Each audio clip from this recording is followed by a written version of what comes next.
Stuff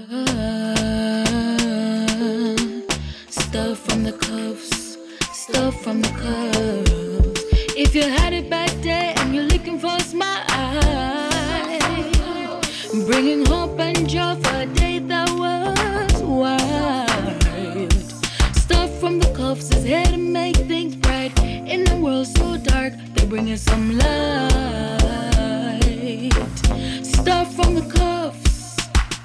Stuff from the cuffs, stuff from the cuffs,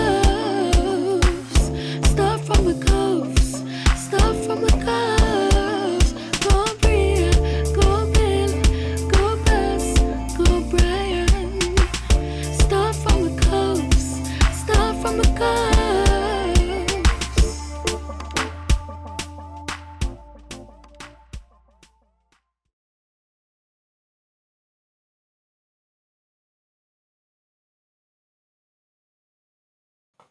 Bum, ba, ba, bum, ba, ba, bum, ba, ba. I said the marriage tune. Don't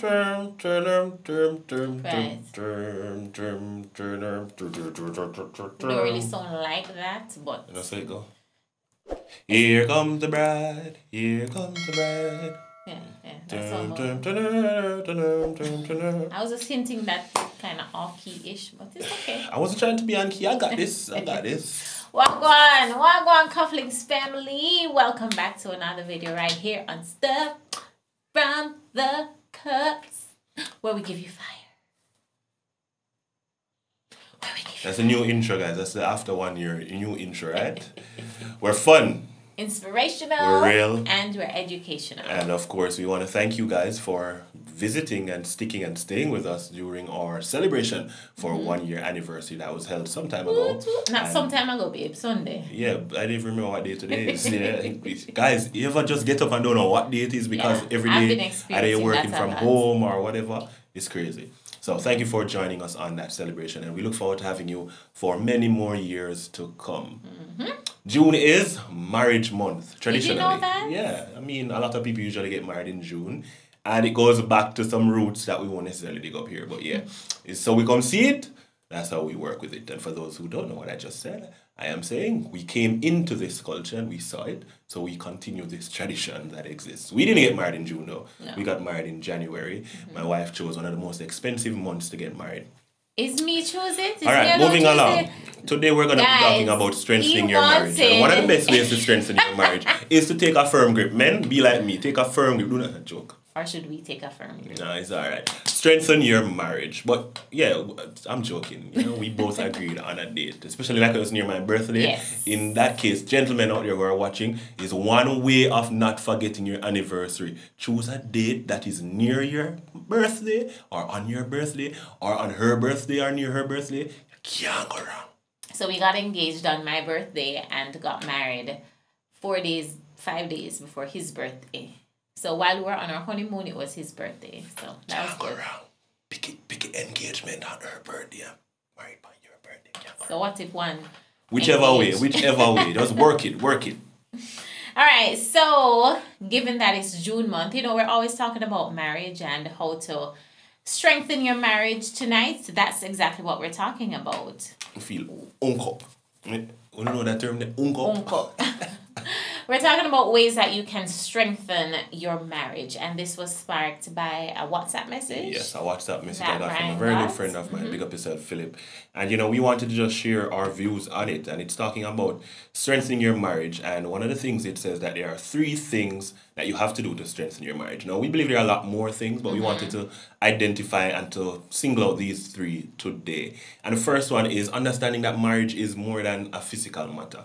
There's a spiritual side to it. And you've heard them say the devil don't like anything that's good.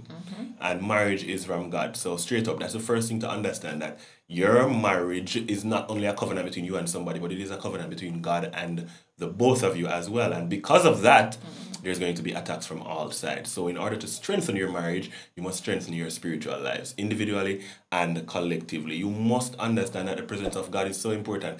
You know, almost every wedding, there's some spiritual significance there. It's either the washing of feet or the tying of a three corded strand, something like that. Yeah, 3 cords. Or 3-strand cord. Yeah. I think they know what we're talking about. Or it is the sand ceremony or the lighting of the candle ceremony. For us, we did a water ceremony. We had ceremony, clear water. Brian had one colored water. I had another color water. And then we mixed them together. Obviously, you can't separate water. So that was the spiritual side with us becoming one with God and with each other. Yep. So it's so important that you have that element which is God in the middle, the sides, the covering. All parts of God must be in all parts of your marriage. All parts of your marriage. And, I'm not saying that you need to be the most overly spiritual person or you need to be a pastor, evangelist, doctor, so and so and so. Nah, just ensure that you put God in your relationship. Put him first, put him last, put him in the middle. Like, when you cook, you have a tubes of this, a tubes of that. Make sure God is the main ingredient. Yeah. For those of you who cook dumpling, the main ingredient must be flour. You never ever know. Somebody just said cornmeal. If the main ingredient is cornmeal, as in it's more than the flour. It's more than the flour. Whole lot more than the flour. Whole lot more than flour. It won't be able to hold together properly. Mama chef, see, I just got somebody. Somebody said, "No, I got a cornmeal." Oh yes, you need. The flour is the binding agent. Binding agent. Yeah. Go babe, go babe. All right, so that's number 1. Number 2, your mindset determines your mood in your marriage, and this is something that we have lived. We have learned and we continue to learn how to control our moods so that it affects our atmosphere in the most positive manner. When you wake up in the morning, when you go throughout your day, your mood can literally affect your marriage. And this is something that I have been paying very keen attention to. And so I have made a conscious decision that when I wake up in the mornings, like what them say, you wake up on the wrong side.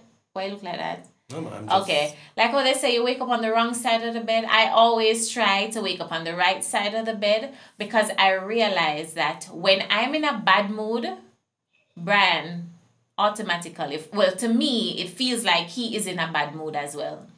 And sometimes, even when I don't even know what is wrong, it sometimes changes the whole atmosphere of the home, of the house, of how we relate to each other, how we relate to the kids. And so I've made a conscious effort to control my mood as a woman and my emotions and all of that.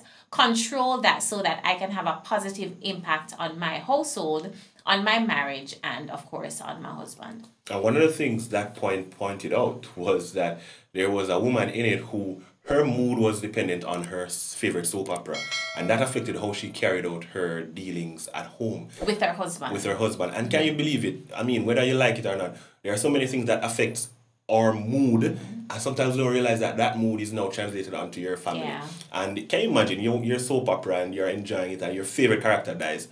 You're just so heartbroken, or you're just so miserable, and you're quarreling, and your husband or your wife come in and say, "Hey babe, so." It's crazy, but it happens. It does. And so we have to be careful about the things that we watch. I am very careful about the things that I take in, about the things I watch, because I have heard so many different stories of persons, and in the same text, it was saying that the woman who loved the soap opera, as soon as the husband in the soap opera started cheating on his wife, she started to become suspicious of her husband. And that happens without soap opera as well. Media, are you kidding me? The media is powerful, guys. Can you imagine you are seeing certain traits in your wife and you see somebody on the TV having the same traits and they end up doing something? Automatically, it suggests to you that maybe the possibility exists, and we have to be so careful. We have to be judge each case on its own merit. Careful. Yeah, and don't allow these virtual and media representations of people and of marriage affect what you have. You know what you have. I found that very surprising because I could never imagine doing that, but it happens. So we have to be careful about how we allow our mood to set the tone for our home and to set the tone for our marriage. Yeah, man, them your football match, your side drop out and you just vex and you just like take it out by your wife. Lakers drop out last night, yeah. That's my side. Listen, that's his side, but he didn't take it out on me. We watched the movie and we were good. Yeah, took it out on the movie. Yeah. And the final one talks about understanding coming by listening. And it's so important. Understanding comes. That's what I said. Understanding Is it understanding coming by listening? Ladies and Understanding gentlemen, comes by listening. you see, when you're married to somebody in media and English, you have to be on your P's and Q's. Sorry. And You're you neat understood too. what I was saying, right, guys? Understanding coming by learning. It's a continuous process, right? It's not learning, it's listening. Listening. It's a continuum, right? And you see, Understanding you see, she's comes listening. You see, by I was listening. testing her, you know, guys. I was testing her. I'm She's sure. listening. But yeah, so many times we hear, but we don't listen. That's true. And so many times we don't look at the non-verbal communication methods that happen in a relationship. The body language or the eye contact or the lack thereof or the withdrawn person or withdrawal syndromes or the person is just now in isolation and secluded and they're always in their phones and their headphones and they're not giving you the time of day. Listen. Listen with your heart, listen with your soul, listen with your eyes. Oh, wow. Like, this one is crazy because you can ask somebody if you love them and they say yeah. Versus, look at this. Do you love me? Yes. But yeah, it matters. I love you. She does this in her English class. Listen to her. Let's go. Okay, so you can... Just 3 different ways. All right, so I'm going to say the sentence, I love you, and it will translate 3 different messages. I love you. I love you. I love you.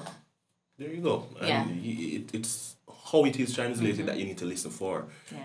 Love you. What does that say? You know, it's just words and there's nothing else behind it. So we have to be so careful to listen and not just to hear each other. Yeah, out. it's very important. Very, very important. And communication is one of the pillars of a good marriage, because if you can't communicate, if you can't relate to each other properly, if you don't know how to solve problems through communication, then you need intervention, because communication is very, very important. So as we said at the beginning of this video, there are a lot of things that come together to help to make a marriage a strong one, a healthy one. But these are 3 things that we found very interesting that we thought we would share with you today in our video, talking about marriage and how to strengthen and we're your going to marriage. be doing a lot more marriage series in June because it's marriage month. A lot of people get married, a lot of people are celebrating your anniversaries, or some of you are on your honeymoon right now. You know, Katoria, Clark, and hubby, congratulations. Keep the honey in the moon. Don't let them tell you it's 1 year or 7 years. Or keep the honey in the moon. That's right. That's right. Thank you guys so much for watching another video right here on Stuff from the Cuffs, where we give you fire. We give you fun, inspiration. We're real and we're educational. We'll catch you in another video. Remember, before you go, like, share, subscribe, leave us a comment. Welcome to the Cufflinks family if you're a new subscriber. To all our tenants in the building, Big cufflinks up in the yourself. building. No squatting around here. big up yourself, guys. You know it's brunch. You have to make an appearance and tell your friend, sister, uncle, brother, friend. Oh, tell your great grandfather and his cousin and his uncle as well. Tell them to like, tell them to subscribe, tell them to share. Yeah. Bye, guys. We'll see you in another video. Stuff from the cuffs, stuff from the cuffs. If you had it back there and you're looking for a smile, bringing hope and joy for a day that was wild. Stuff from the cuffs is here to make things bright. In a world so dark, they're bringing some light. Stuff from the cuffs.